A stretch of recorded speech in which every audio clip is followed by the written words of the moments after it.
Okay, so my background is that in 1995, Salt Lake City was awarded the 2002 Olympic Winter Games. And in November of 1998, a Salt Lake newscast reported that the Salt Lake Olympic Committee was paying the tuition of a child of one of the committee members of the International Olympic Committee. And it also became known that several of the cities putting in bids for the Olympics were bribing members of the committee. And so there was an internal investigation of the IOC to figure out what is going on and make sure it never happened again. And because of this, two of the heads of the Salt Lake Olympic Committee were tried and later acquitted, and several members of the IOC were expelled or resigned. And so I am taking the role of a representative of the IOC, briefing the media about the findings of our investigation of the bribery. So here's the crisis briefing. As you know, recently news came out about the members of the IOC have been soliciting and accepting bribes from the Salt Lake Olympic Committee. We at the IOC would like to apologize for the members who have been behaving so abominably towards the cities bidding to host the Olympics, and we are striving to correct these actions so that it doesn't happen again. When looking into the bribery allegations for the 2002 Salt Lake City Olympics, it has come to light that this has been a pervasive practice among cities bidding to host the Olympics. We at the IOC believe the Olympic Games are there for the goodwill among countries, and these bribery tactics go against the ideas that we are trying to foster. Therefore, we have initiated an internal investigation of the practices of the members of the selection committee. Based on the data created from this investigation, several issues have arisen that need to be covered at this time. I'm going to talk to you first about the findings of the investigation, second, about the impact of the findings on the committee, and third, finally, what we plan to do to avoid future incidents. I would like to start by saying that we at the IOC are deeply saddened by the actions of some of our members. I want to assure you that this is not common practice for most members of the IOC, and we are striving to make the IOC better in order to keep the high standards of the Olympic Games that the Olympic Games stand for. Due to allegations of bribery to members of the selection committee for the Salt Lake City 2002 Games, the IOC was forced to take drastic measures, namely to create an internal investigation committee. This investigation committee, spearheaded by Dick Pound, has been appointed to look into the allegations of bribery of the IOC members. Allegations such as this are taken seriously here at the IOC.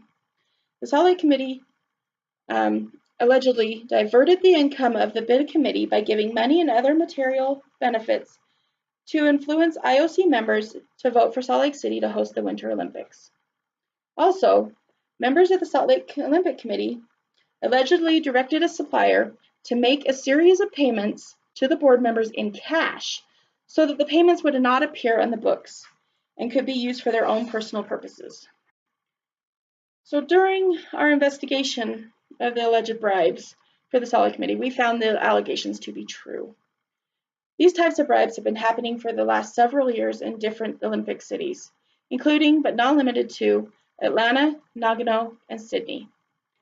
These bribes were allegedly taken by various committee members who were from many different countries. Upon researching these bribes, it is apparent that this appears to be common practice for some IOC members. I assure you this practice will end now. Also, seeking bribes is not common practice for all IOC members. It is a small number of members who have allegedly been soliciting bribes. We are also in the process of developing a code of ethics for IOC board members that will ensure that further problems like this will not occur again. I will speak further about this later.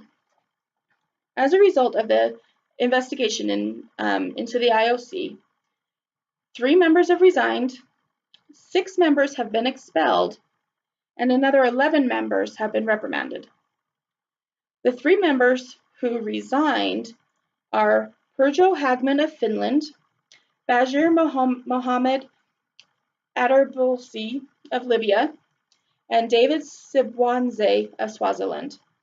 The 6 members who have been expelled are Augustin Arroyo of Ecuador, Jean-Claude Ganga of the Congo, Zen Gadir of the Sudan, Lamine Keita of Mali, Charles Mukara of Kenya, and Sergio Santander of Chile.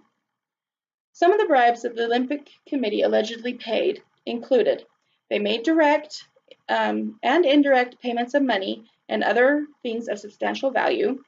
They paid for tuition, living expenses, and spending money for children and relatives of the IOC members.